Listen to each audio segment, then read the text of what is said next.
제가 이제 민주당 그때 법률위원장이었는데 저거 신고 안 한 거다. 저 비싼 거를. 그래서 저희가 막 고발도 하고 그랬거든요. 맞아요. 재산 신고 누락이기도 그래서 하고. 첫 번째는 현지에서 빌린 것이다. 빌린 거라고 그때 분명히 얘기했어요. 근데 바로 그러면 명품 협찬을 받았다는 말이냐? 네네. 6천만 원짜리 막 이런 거를 네. 다 합치면 1억이나 넘는 거였는데. 예, 그러니까 저희가 고발을 했고 검찰이 그거를 무혐의를 했거든요. 네. 그럼 거기에 대해서 수사를 해서 뭔가 답변서를 받았을 텐데 거기에 적혀진 게 있을 겁니다. 그 처음에 해명은 네네. 현지에서 빌렸다고 그랬고, 그러니까 바로 아니 그러면 명품 협찬 받았던 얘기냐? 네. 그러니까 내시경에서 바꿨어요. 네. 2점은 빌렸고 2점은 샀다.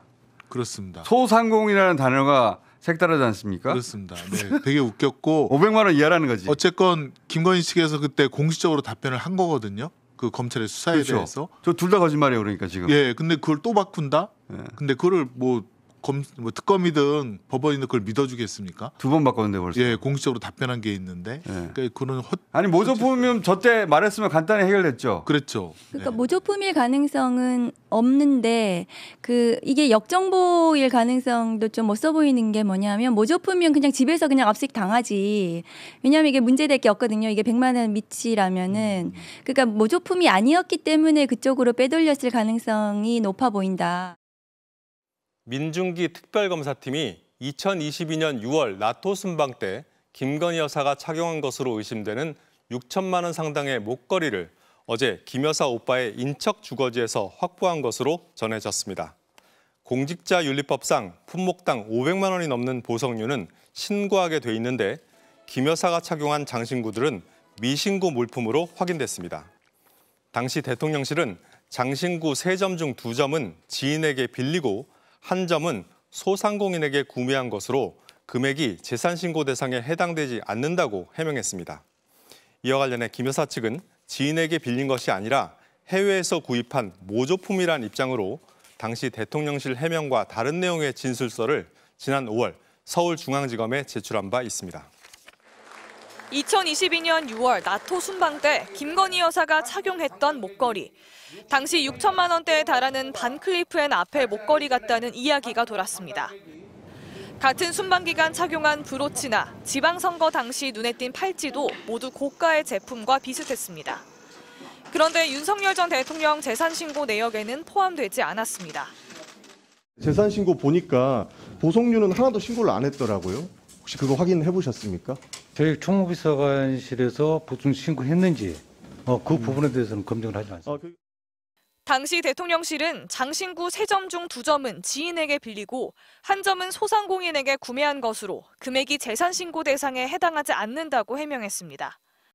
김건희 국정농단 특검팀은 목걸이 등의 출처를 파악하기 위해 조현경 전 행정관을 불러 조사했습니다. 공직선거법에 규정된 재산신고를 제대로 하지 않았다는 혐의로 윤 전 대통령이 검찰에 고발된 지 거의 3년 만입니다. 특검은 당시 대통령실의 해명과 김 여사 측이 검찰에 제출한 진술서에 다른 내용이 담긴 것을 확인했습니다. 장신구 3점의 출처를 설명하면서 지인에게 빌렸다는 언급이 없었던 겁니다. 조 전 행정관과 함께 이른바 김 여사의 문고리 3인방으로 불리는 유경옥, 정지원 전 행정관도 불러 조사하기로 했습니다. 김건희 씨가 고가의 목걸이 등 금품 또는 향응을 수수하거나 경제적 이익을 제공받은 의혹 사건 관련하여 내일 오전 10시에 유경옥 전 행정관, 오후 5시에는 정지원 전 행정관을 소환 조사할 예정입니다. 순방에 앞서 이들이 김 여사를 대신해 보석류를 구매한 것은 아닌지 동선을 확인하기 위해서입니다. MBC 뉴스 구민지입니다. 지난 6월 나토 순방 당시 김건희 여사가 1호기에서 착용하고 있던 브로치, 스페인 동포간담회에서 착용한 목걸이, 그리고 지방선거 사전투표 당시 착용한 팔찌, 모두 외국 유명 보석업체의 제품과 비슷합니다. 시장 가격은 목걸이가 6천만 원, 팔찌가 1,500만 원, 브로치가 2,600만 원에 달하는 이른바 고가의 명품들입니다. 오늘 국회 운영위원회에서는 김 여사의 재산 신고 내역 중 이들 고가의 보석 장신구들이 누락됐다는 의혹이 제기됐습니다. 공직자윤리법에 따르면 재산 신고 대상자들은 품목당 500만 원 이상의 보석류를 신고하도록 돼 있습니다. 협찬이면 협찬이다, 아니면 이미테이션이다, 아니면은 이게 재산 신고가 누락된 것이다, 아니면 요건이 안 된 것이다, 이런 정도의 해명을 하는 게 필요하다. 그러자 대통령실 윤재순 총무비서관이 전용기 의원을 찾아가 해명을 내놨습니다. 윤 비서관은 장신구 3점 중 2점은 지인에게 빌리고 1점은 소상공인에게 구입한 것으로 금액이 재산신고 대상에 해당하지 않는다고 설명했습니다. 그런데 이 해명이 더 큰 논란을 불러왔습니다.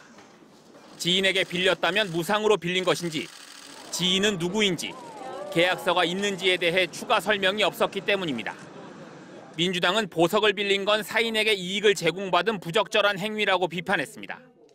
대통령 배우자가 고가의 외제차를 지인에게 빌려 탔다면 문제가 되는 것과 같은 이치입니다. 국민의힘 조은희 의원은 문재인 전 대통령의 부인 김정숙 여사의 의상비와 장신구 비용을 공개하라고 맞불을 놨습니다. 대통령실도 윤재순 총무비서관이 김 여사의 보석을 스페인 현지에서 빌린 것이라고 말했다는 보도에 대해선 윤 비서관이 그런 설명을 한 사실 자체가 없다고 부인했습니다. 하지만 대통령실은 김 여사가 보석을 빌렸다는 지인이 누구인지는 밝히지 않고 있습니다. 공과 사의 구분이 흐릿하다는 지적이 이번 김 여사 보석 논란에서도 재현되고 있습니다. MBC 뉴스 이기주입니다.